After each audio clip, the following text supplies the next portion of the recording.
We took this history that most people thought was nothing, and we brought it to the forefront to show the world that it's everything. It's the essence of who we are as Black people, as African Americans. Black history. It's recognized and celebrated internationally. In the United States, Black History Month is observed in February. Here in Ascension Parish, we're fortunate for the opportunity to learn about Black history locally through the River Road African American Museum in Donaldsonville. In this program, we'll take you inside the buildings that make up the museum, each one worthy of visiting the exhibits inside, inspiring and educational. Our hope is that you'll find inspiration from the stories within, and perhaps a new or better understanding of our Black history, an undeniable component of Ascension's collective identity. Founded by funeral home directors and morticians Kathy and Daryl Hambrick, what is now the River Road African American Museum started with the writing of one woman's obituary, a woman who was born on Ashland Plantation and who died with very few people, if any, really knowing what her story was. For Daryl and Kathy Hambrick, waiting to tell history, the pieces of one's life that connects humanity, shouldn't be on hold. This is 1994, and we're trying to figure out who her family is, who her connections, create an obituary, tell something about her life, and the family had very little information, if any. My sister goes and looks for more information. We didn't find it, and she says, we're burying our history. We need to talk to these people before they get to this position. It's that curiosity that birthed the legacy for generations to come. The River Road African American Museum, an endeavor Kathy Hambrick began as a means to simply tell the stories of a people and a culture that should not be forgotten.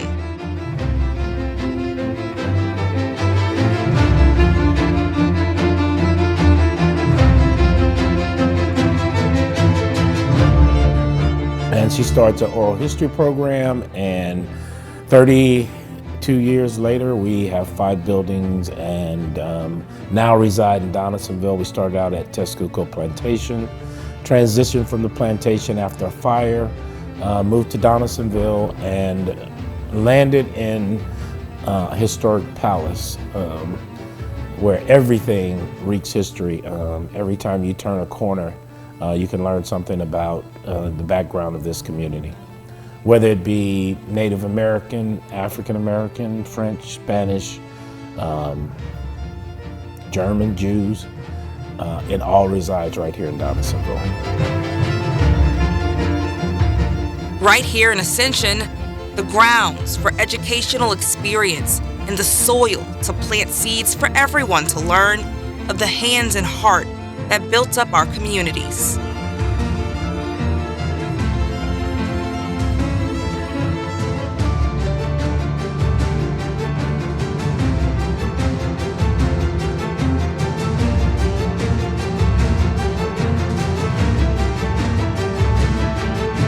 We became to an urban setting where we have kids who pass our door, they're not on a tour, they can come in and learn this information. And so now we want to talk about not only the hardships that we incurred on those plantations, but let's talk about what life was like after those plantations. There were still hardships, there were still some struggles, but yet there were some triumphs. And so our museum tries to focus and tell those stories from a triumphant side, to talk about the successes, even in the midst of all the hardships that were going on.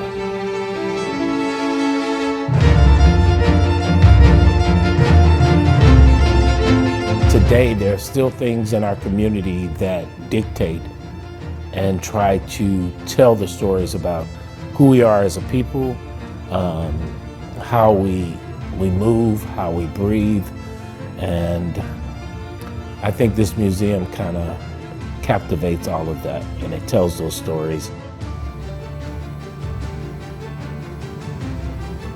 And no better way to do that than education.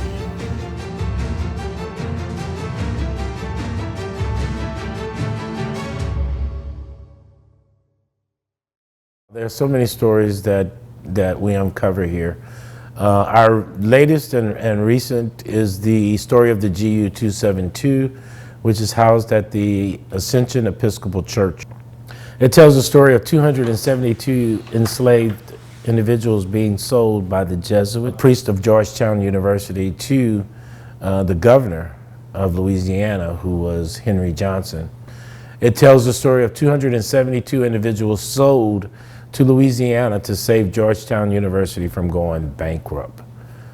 Valued at over $116,000 in the 1830s.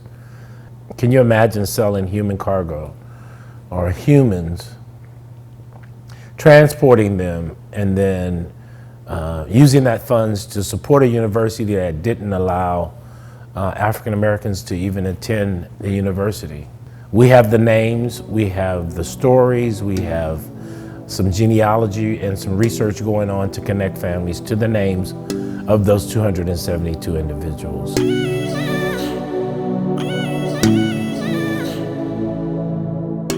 If any slave, male or female of ours, should have a wife or husband in anybody else's possession, they ought to be joined together with all effort. Otherwise, they should absolutely not be sold with the intention of taking them to a faraway region to your reverence. A slave in Christ. And as insane as it sounds, I mean, I tell people who visit here all the time, I said, we are the descendants of that insanity. And if you think about what was going on during that period, that was insane. And I mean, we are the remnants and the descendants of that insanity from both sides. Those who were enslaved and the atrocities that were placed on them.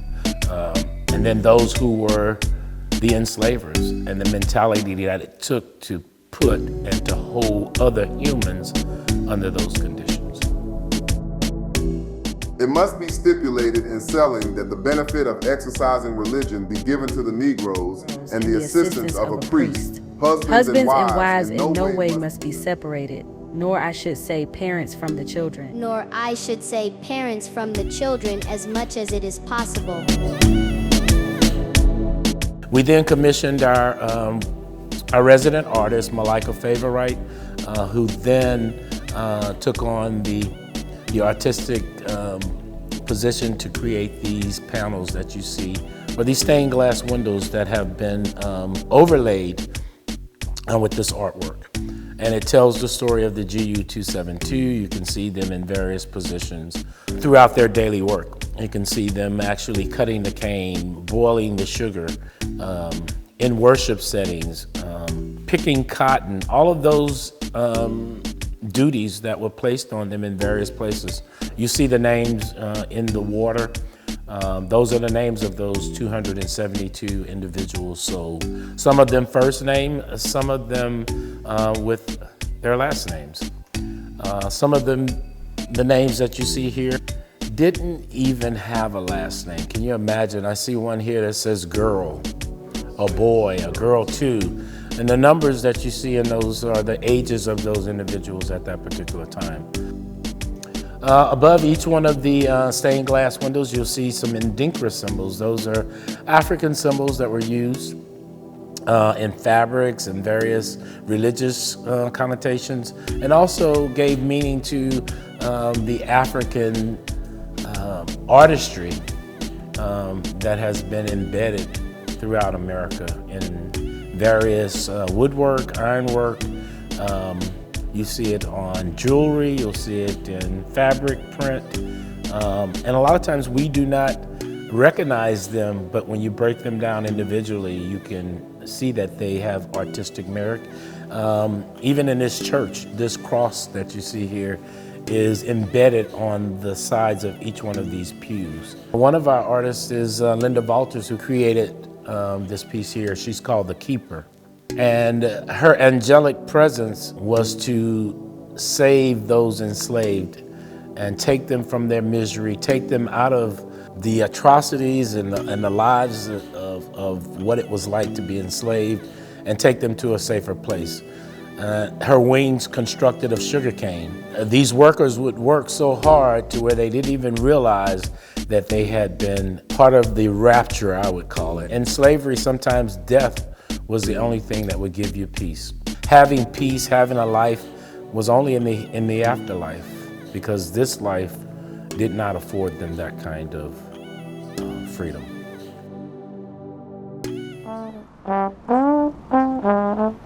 Everything that we do in the spirit of Sankofa. It means we have to look back to our past in order to move to the future.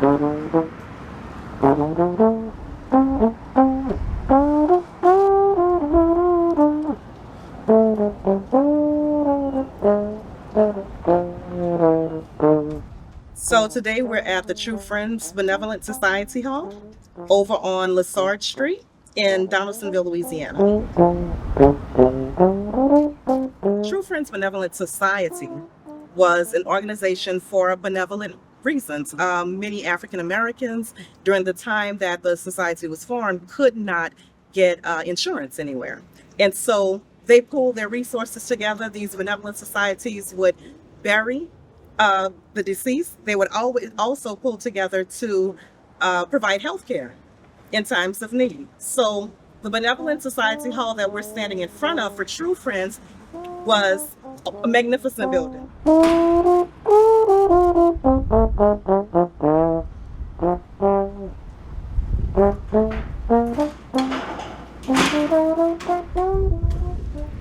Everything on the left side, you're all right. On the left side. Oh, that one sags. Wow. Hey, this is my first time coming up here. This is new to me here. All right, now just make sure you stay on top of these stairs. Yeah, okay.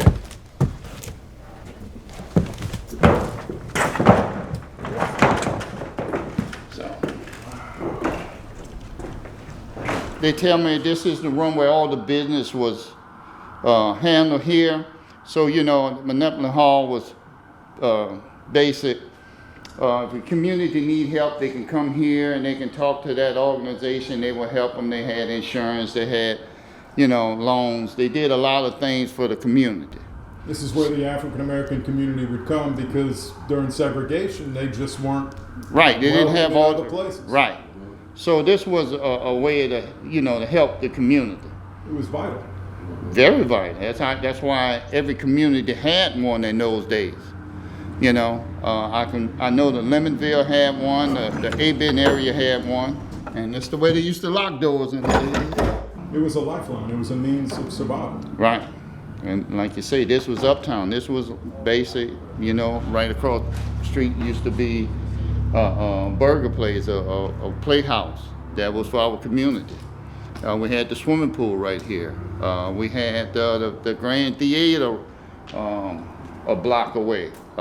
You know, a lot of things was here in this block, but this way they came to handle business for our community.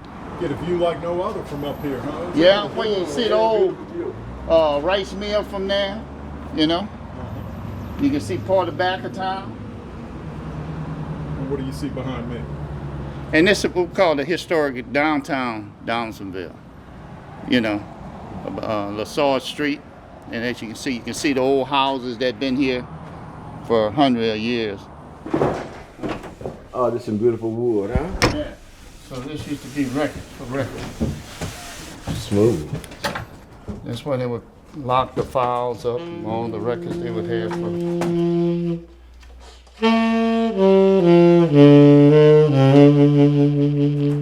And myself and my friends would get together and put a little band together, and we put our word on mouth, say, okay, we're gonna have a back to school dance on Saturday night. You're gonna have all the teenagers in the area packed in there, and you charge them 25 cents a piece to come in, and that was the door. It was awesome. I ain't played this thing in such a time. That was the place to be.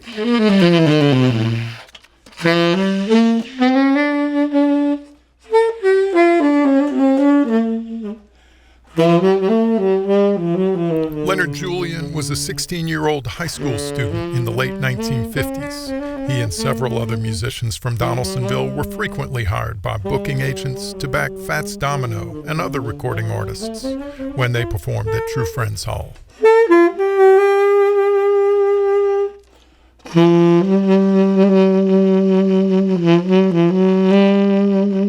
musicians didn't want to bring their whole bands out here from New Orleans because it costed them more money.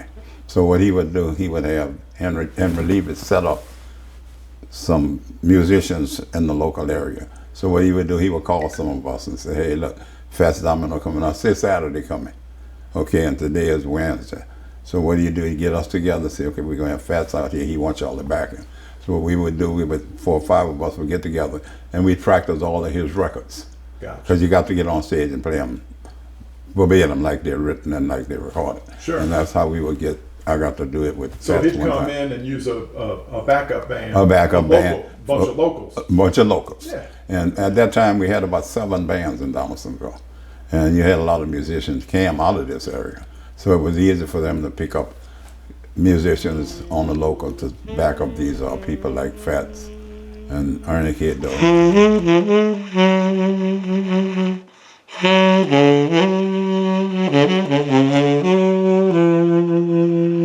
I could only imagine how much fun that was. No, that was.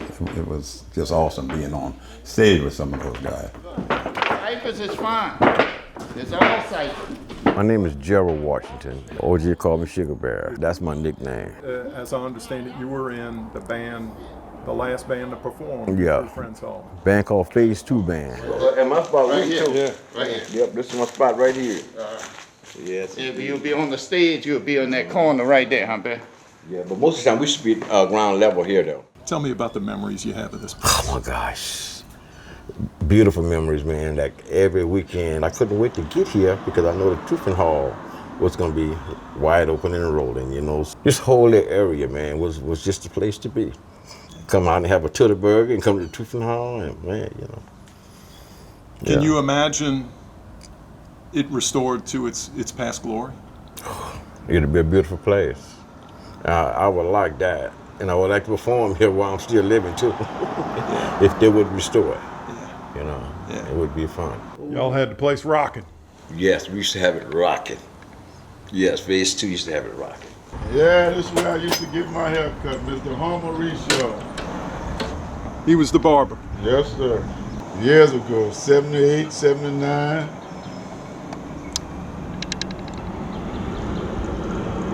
Used to have some stories, huh, Mo? Oh, yeah. And the best talker in town. Best barber, too. You got your hair cut and current events. Yes.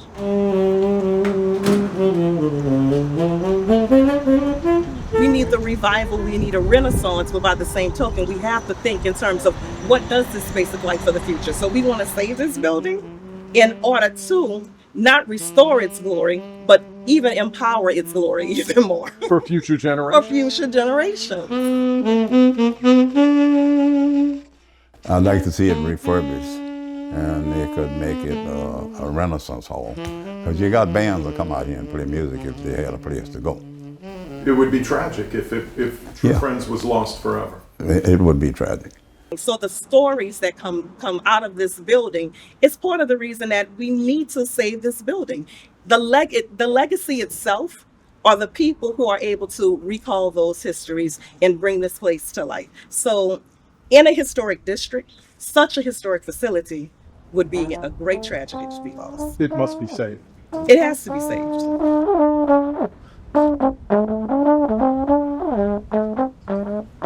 It better be saved. It better be saved because we have a whole generation coming up behind us. And if these kids don't have any semblance of music, which is part of culture, which defines society, if they don't have any semblance of that, what will they have?